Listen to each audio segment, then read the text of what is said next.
Ruba Gazal, bonsoir.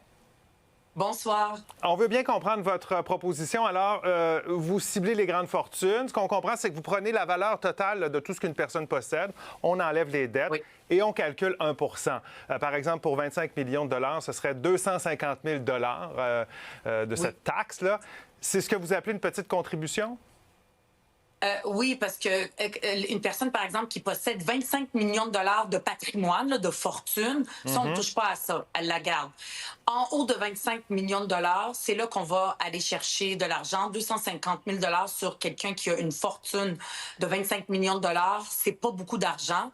Et même, on va aller taxer les gens qui ont 100 millions de dollars et plus. Là, on va chercher 2 Donc, pour ces personnes-là, c'est pas tant que ça par rapport à l'argent qui pourrait être amené dans les coffres de l'État Bien, parlons-en. à cause de l'état de nos finances publiques. Vous estimez que ça toucherait 4 000 Québécois à peu près, là, et vous iriez chercher 5 milliards de dollars. Est-ce que ces revenus-là seraient affectés à des dépenses précises? En fait, en ce moment, on a un déficit historique à cause de la mauvaise gestion du gouvernement. Et aussi, on voit l'état de nos services publics, nos écoles, nos hôpitaux.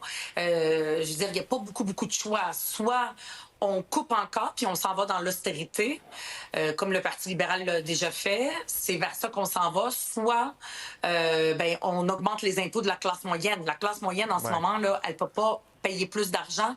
Déjà, avec le coût de l'épicerie, les loyers, l'hypothèque, l'essence, on ne peut pas lui demander de faire encore d'autres sacrifices puis que les familles se privent encore plus. Il faut aller chercher l'argent quelque part. Fait qu'elle serait affectée à, par exemple, nos écoles. On va arriver aussi avec des propositions, là, puis un cadre financier pour dire des propositions qui vont bénéficier aux Québécois de façon générale.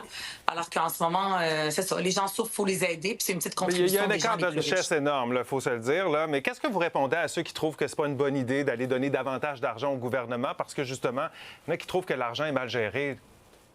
Moi, j'en veux beaucoup à l'État, à tous ceux qui nous ont gouvernés, que ce soit le gouvernement de la CAQ, mais le Parti libéral, le Parti québécois. Ils croyaient pas tant que ça à l'État parce qu'ils n'arrêtaient pas de dire, par exemple, dans le système de santé, il faut mettre plus de privé. Regardez qu'est-ce que ça donne. Ça n'a pas eu un impact positif. Là. Je veux dire, est-ce que ça va bien maintenant dans le système de santé? Pas vraiment. La même chose quand on fait des projets. Par exemple, ça clique, ça coûte une fortune, mais c'est parce qu'il y a eu des entreprises privées qui sont venues là-dedans. Nous, on croit en notre capacité collective de faire des choses, comme on l'a déjà fait dans le passé. Il faut se donner les moyens, puis il ne faut pas que ce soit toujours les mêmes qui payent. Rapidement, il reste peu de temps. Vous avez dit ça clique. Vous comprenez que ça ne donne pas le goût aux gens de donner plus d'argent au gouvernement quand on parle de ce dossier-là. Est-ce que vous craignez que cette mesure fasse fuir les entrepreneurs, qui vont vous dire que, écoutez, on crée des emplois, on crée de la richesse, nous, comme entrepreneurs?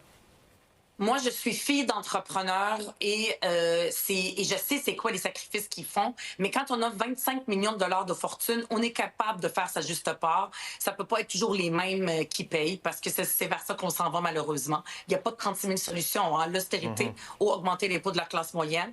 Nous, à Québec solidaire, on choisit de demander une juste part des gens qui ont des fortunes de 25 millions de dollars.